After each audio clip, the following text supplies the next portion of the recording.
Saya boleh lanjut. Hadis berikutnya, hadis riwayat Imam Tirmizi. Hadis riwayat Imam Tirmizi dari Uqbah bin Amir radhiyallahu taala anhu.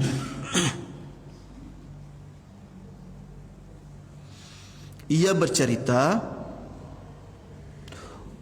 qultu ya Rasulullah, aku pernah bertanya kepada Nabi sallallahu alaihi wasallam. Apa pertanyaan Uqbah? Man najatu? Apakah jalan menuju keselamatan? Wahai Rasulullah, tunjukkan kepada saya jalan untuk bisa selamat tu macam mana, wahai Rasulullah.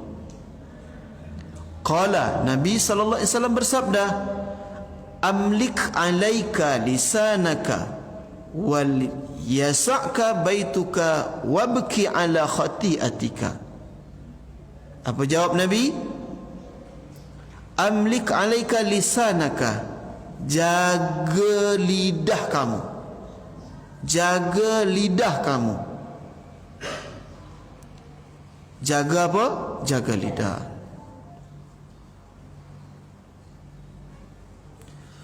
Hendaklah rumahmu, jadikanlah rumahmu untuk mentaati Allah dan menjauhi larangan Allah. Itu yang kedua. Jadikan rumah untuk buat amal.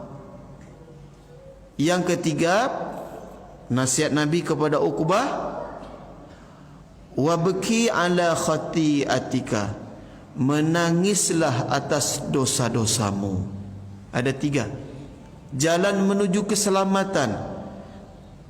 Ketika ditanya oleh Uqbah radhiyallahu anhu, kata Nabi, pertama jaga lidah. Dalam kitab ini dijelaskan menjaga lidah yaitu menjaga dari berbagai bahaya yang ditimbulkan oleh lidah. Menjaga dari perkara-perkara yang bahaya yang bisa ditimbulkan oleh lidah. Pertama, ghibah. Apa pertama? Hati-hati jangan berghibah. Apa ghibah? Menceritakan sesuatu tentang saudara kita yang lain yang kalau dia tahu, dia dengar apa yang kita ceritakan, dia akan tersinggung dan marah. Dan yang diceritakan itu betul-betul terjadi. Karena kalau yang diceritakan itu tidak terjadi, itu bukan ghibah tapi fitnah.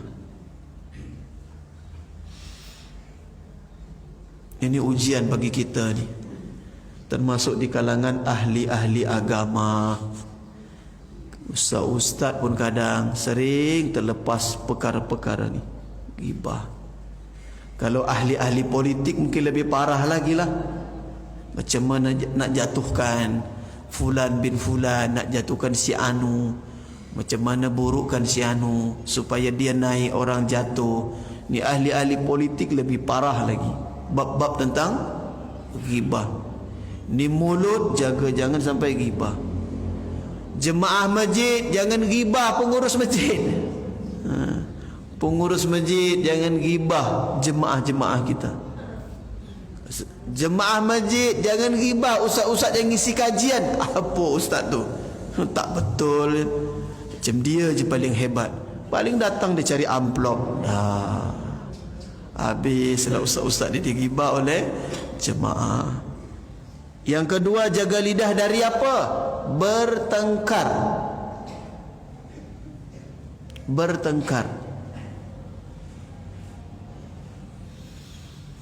Kalau sudah bertengkar, biasanya mulut bercakap tak terkawal, tak terkontrol. Macam-macam benda buruk terucap dari mulut kalau sudah bertengkar. Ada orang bertengkar yang keluar dari mulutnya yang hikmah-hikmah, yang baik-baik.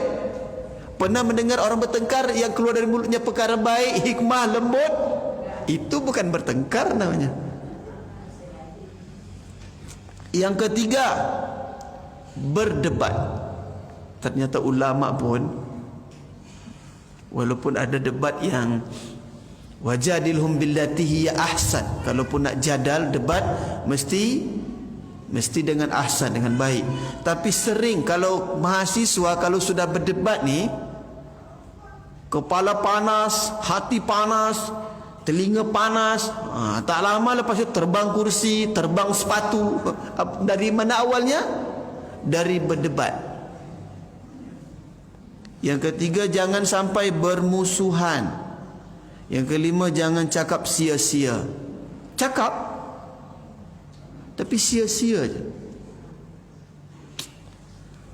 Apa nak sarapan hari ni? Lontong ke, pecal ke, sate ke, soto ke, soto Medan, miso, apa nak sarapan ni? Apa tu coba? Apa tu? Sia-sia. Sudahlah, ambil je lah, mana mau.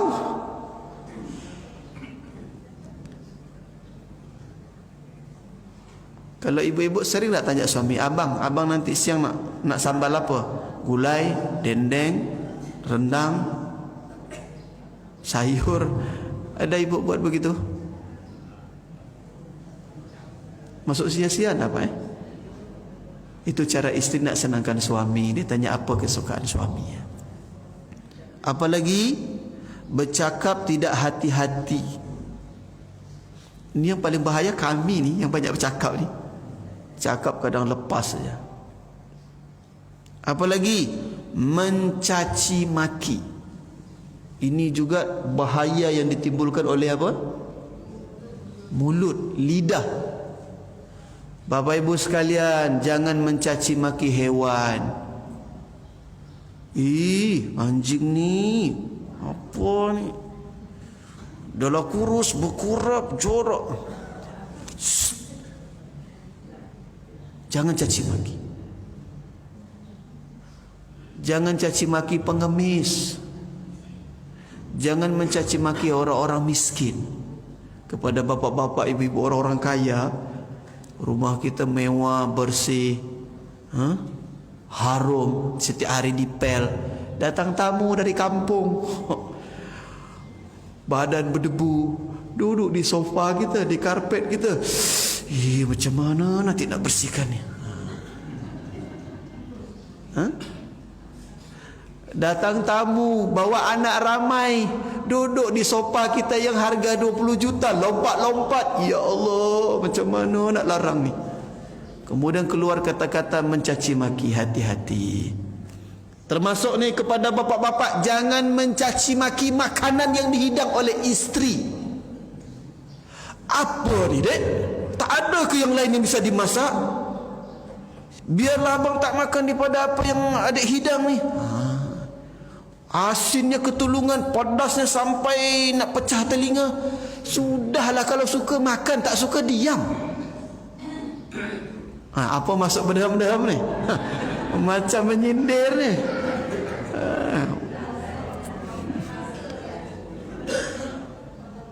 Kata ibu-ibu di belakang, betul tu Ustaz, terus Ustaz, terus Ustaz. Ibu-ibu lah. Jadi bapak-bapak sekalian, jangan caci maki makanan. Kalau suka, makan. Kalau tak suka, diam. Itu sifat Nabi SAW. Coba bayangkan, letih isteri kita, mulai dari belanja di pasar, mencuci, memotong, membasuh, memasak, penat dah isteri kita. Tiba-tiba yang dapat caci maki dari apa yang dia sudah letih-letih buat tu. Di mana tanda kita sayang dengan isteri, menghargai pengorbanan isteri? Betul tidak ibu-ibu?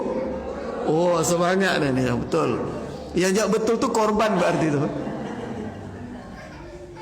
Cuman untuk ibu-ibu pula, ni demi keadilan. Untuk ibu-ibu pula, betul-betullah berkhidmat pada suami. Masak tu jangan main campak-campak ke kuali saja.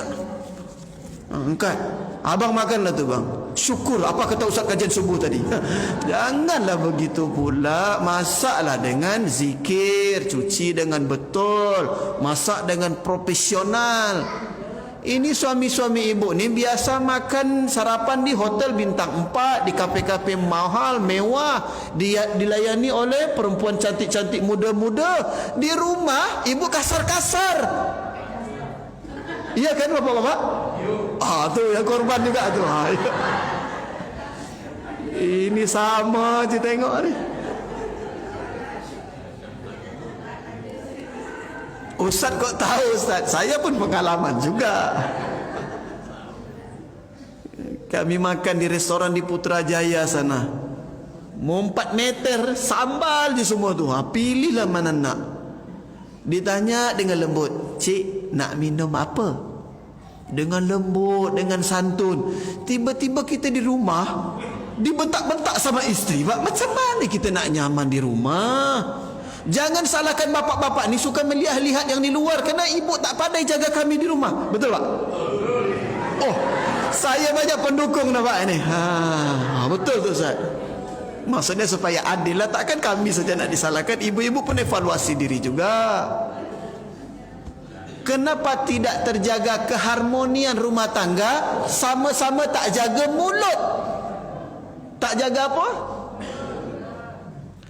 Kan rumusnya sudah dapat di awal tadi. Kalau tak bisa cakap yang baik-baik, sudah diam. Mana Pak Pengurus? Pagi ni ada sarapan? Ada sarapan? Mohon nanti jemaah apapun sarapan yang dihidangkan jangan mengkritik. Sudahlah tak ikut nyumbang, tak mau jadi donatur. Mengkritik pula. Astagfirullahalazim, tak syukur namanya. Semalam lontong, dulu lontong, minggu lepas lontong, ini lontong lagi. Tak ada ke yang lain selain lontong? Habis tu ada yang bercakap, "Bapak ikut nyumbang jadi donatur Pak." Itu saya tidak memang. Kadang jemaah kita ni ada juga yang usil. Sudah jangan diteruskan, sudah. Apalagi mulut ni harus dijaga dari hadis tadi. Jangan membuat janji palsu. Pak Rodi, hari ini saya boleh bimbingan skripsi? Boleh. InsyaAllah. Jam berapa Pak? Jam 8. Jam 8 masuk WA. "Pak, saya sudah jam 8. Ini sudah jam 8. Saya sudah depan ruangan Bapak. Bapak di mana?" OTW. Padahal baru nak ambil handuk pergi mandi. Ternyata dosen ni maksud OTW ni dari kamar tidur ke kamar mandi. Mahasiswa menganggap OTW dari rumah ke kampus. Setengah jam tak sampai-sampai. Janji palsu. Patutlah hidup dosen ni tak barokah Pak. Banyak mahasiswa tak aniaya oleh perangai dosen. Mohon kepada dosen banyak taubat, banyak istighfar. Terutama saya lah, astagfirullahaladzim. Kepada yang bujang-bujang, tolong jangan buat janji palsu dengan akhwat. Tapi tak ada bujang tengok ni. Ada bujang? Mana? Angkat tangan bujang. "Ustaz, saya di masjid ni bujang, kalau di rumah baru ada Ustaz." Jangan. Yang bujang-bujang, tolong jangan buat janji palsu. Dek, tak ada yang abang nampak dek. Adik sendiri je abang nampak di dunia ni dek.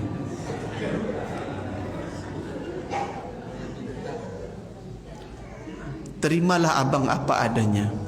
Walaupun abang tak sempurna, tapi abang berusaha membahagiakan adik dunia dan akhirat. Dilambung-lambunglah bahasa-bahasa indah, beri janji, rupanya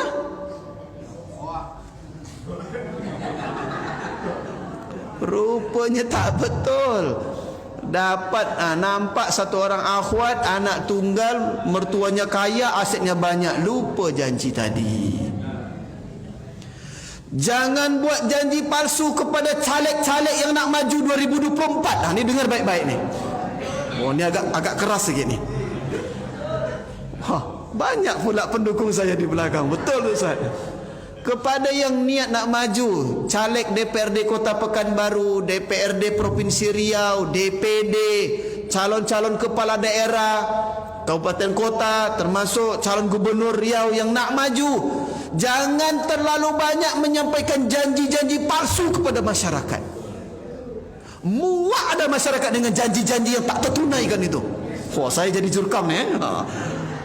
Karena saya pernah neliti 2019, Allahumma salli ala sayyidina, 2016 KPU Provinsi Riau, KPU Kota Pekanbaru, KPU Kampar, 3 KPU minta saya buat riset